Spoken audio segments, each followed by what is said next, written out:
Hey y'all, it's Marshall Pruett. We are here at Road America, one of my favorite aspects of the weekend, beyond the modern Indy cars. Oh, it's the vintage Indy registry, folks.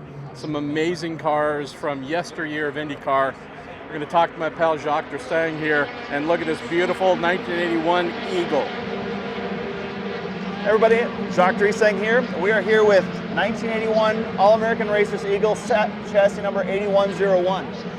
This car was the first. It's literally the first of the 81 range that utilized the BLAT technology, boundary layer adhesion technology, that when you think about it in layman's terms, and I'm the most layman if there was one, air enters the wind tunnel, it touches this leading edge, gets pulled in and creates the most amazing vortex that opens up towards the rear of the car and creates just a giant low pressure area under this massive rear tail.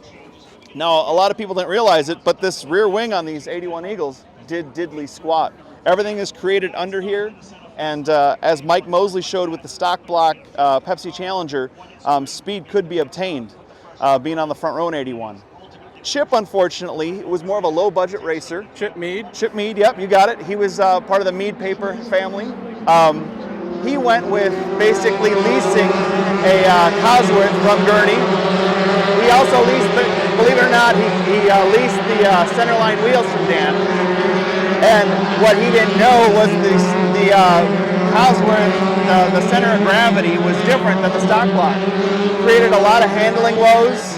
And what they also didn't figure out was the rate of pull of the radiators was different between a Cosworth and a stock block Chevy.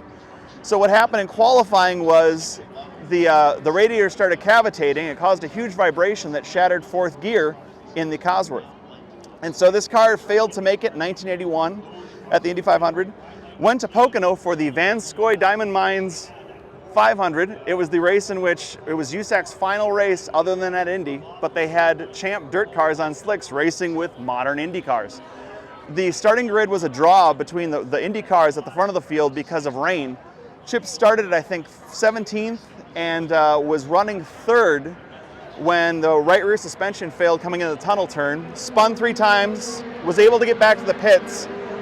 In later years, he told Jeremy Shaw that was the race of his life. He did some things that Dan Gurney taught him. You know, when you get tired turning left all day, don't forget you can also use your left hand turn just to pull on the wheel. And that was a big thing he did that day. He was up to third chasing Jeff Brabham, and he got credited with ninth because it downpoured shortly thereafter. He had a lot of sponsorship. What was that summer?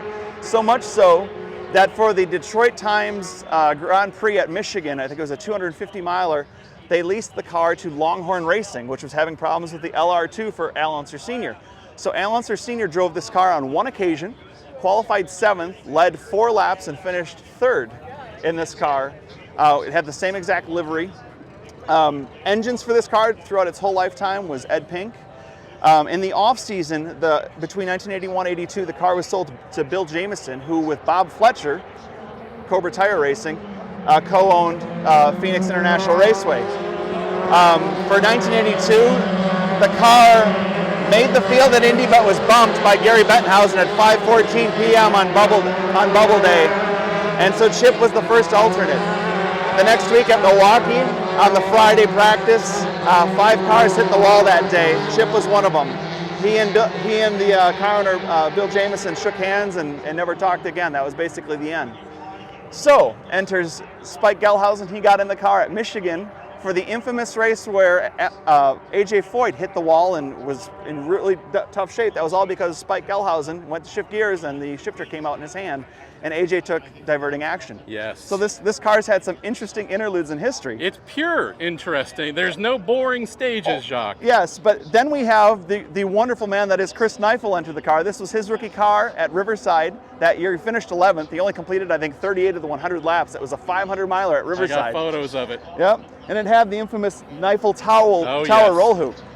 But he couldn't make the season-ending race at Phoenix. So he said to his Atlantics teammate Jacques Villeneuve, Uncle Jacques, Gilles' brother, hey, you can race the car, first ever race.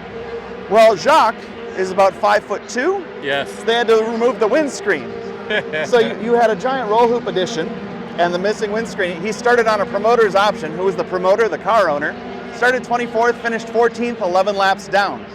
The car wasn't seen again until late 1983 when Bob Ward practiced the car at Riverside, but ran the team's other car, which was the ex-Desiree Wilson Theodore Racing Eagle.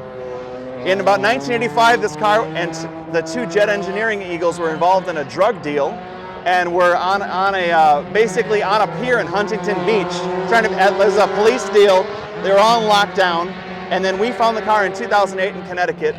And it's one of those things, when we find a car, especially an Eagle, we want to know what the story is and who are the players. And when you talk about a great story, Chip Meade and what he did, and he did it with a lot of gusto.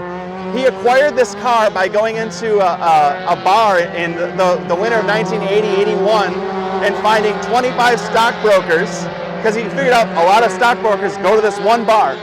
He got 25 of them to give him $2 grand. That bought the car and the assets from the old Pacific Coast Racing team. So that's kind of how this Eagle was born. But this Eagle in very many ways is flawed simply because of the power plant that's powering it.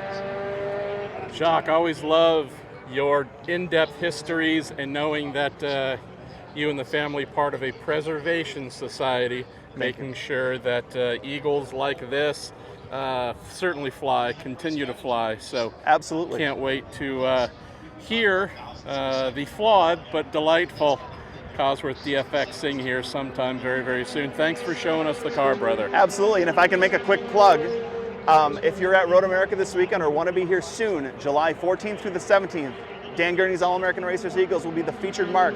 Currently, we have 26 Eagles tentatively going to be here on hand, including 2 of the F1 cars, most notably Chassis 104, the Belgian Grand Prix winner from 1967. So if you're going to make one event this year besides the one you're already at, possibly, be there.